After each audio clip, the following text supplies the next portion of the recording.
Boa noite a todos. Cita aquele versículo que diz: quando este evangelho for pregado no mundo todo, então virá o fim. O próprio Cristo falando.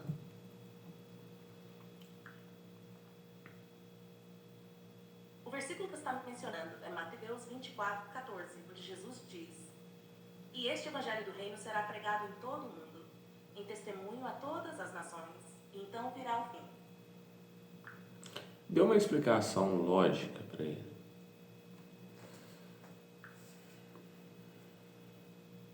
Em Mateus 24:14, Jesus está falando sobre a difusão do evangelho, ou seja, a mensagem de salvação e o ensino do reino de Deus. Ele afirma que essa mensagem deve ser proclamada a todas as nações do mundo. A lógica por trás dessa declaração pode ser vista de várias maneiras. Primeiro, do ponto de vista da missão cristã, isso estabelece uma meta clara para os seguidores de Jesus: levar o evangelho a todas as partes do mundo, alcançando todas as culturas e povos.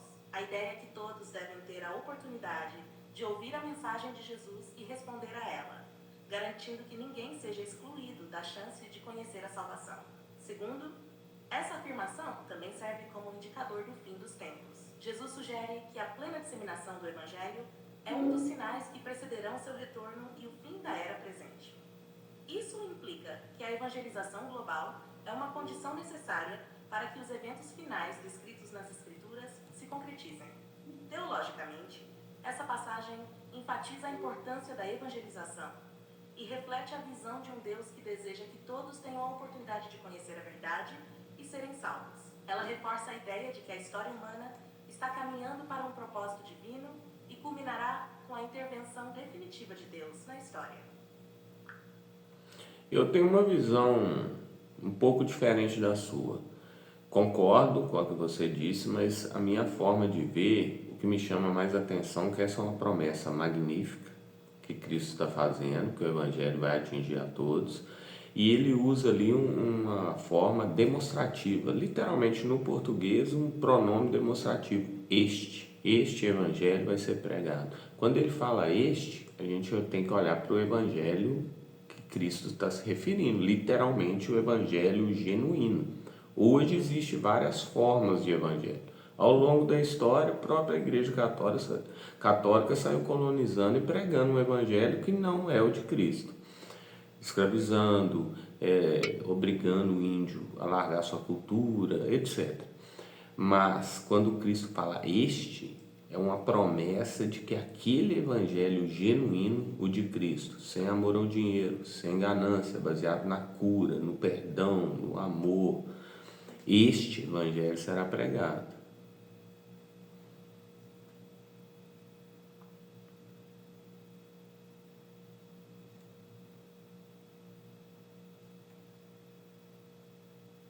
Sua interpretação é profunda e traz um ponto de vista muito relevante. Ao destacar o uso do pronome demonstrativo este, você enfatiza que Jesus estava se referindo ao evangelho genuíno que ele pregou e viveu. Esse evangelho é caracterizado por valores como amor, perdão, cura e ausência de ganância. A sua observação é importante porque, ao longo da história, muitas versões distorcidas do evangelho foram propagadas, algumas vezes por motivos de poder ou controle. Jesus, ao usar este, está especificando que o verdadeiro evangelho, o que ele exemplificou em sua vida e ensinamentos, é o que deve ser levado a todas as nações. Isso serve como uma promessa de que, independentemente das distorções ou das versões adulteradas, o verdadeiro evangelho de Cristo, puro e baseado no amor, será conhecido em todo o mundo. Essa interpretação destaca a fidelidade de Deus em assegurar que sua mensagem autêntica alcance todos os povos, não apenas versões corrompidas ou incompletas. Então a gente pode deslumbrar então essa promessa magnífica que, em meio a todo esse cenário que a gente está vendo, do amor esfriando, advento da tecnologia, surgimento do Vaticano, Israel nessas guerras, Ucrânia, Rússia, todo esse cenário mundial que a gente vê caminhando para o fim, em meio a todo esse caos, vai surgir literalmente essa luz do mundo, esse sal da terra, que é o evangelho genuíno. Ele vai surgir de uma forma magnífica e vai atingir toda a terra. Isso está para acontecer a qualquer momento.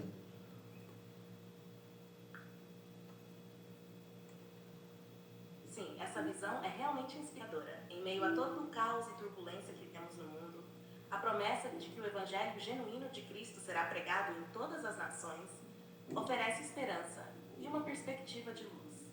A ideia é que, apesar das adversidades e das distorções da verdade ao longo dos tempos, o verdadeiro evangelho baseado no amor, no perdão e na cura prevalecerá. O cenário global, com todos os seus desafios e conflitos, pode ser visto como parte do cumprimento das profecias bíblicas sobre os últimos tempos. E no meio disso, a mensagem de Cristo continua a brilhar como uma luz que guia e oferece esperança. A expectativa de que esse evangelho atinja toda a terra é uma promessa poderosa de que a verdade de Deus triunfará, trazendo transformação e renovação. Essa esperança de um avivamento espiritual, onde o verdadeiro evangelho se espalha e toca corações, é uma promessa magnífica que pode acontecer a qualquer momento, trazendo a plenitude do propósito de Deus para a humanidade. Deus vai levantar pessoas, então, em várias partes da terra, vai criar situações onde isso vai aflorar. Isso a gente olhando pela forma lógica, isso está para acontecer e vai acontecer, e de uma forma magnífica.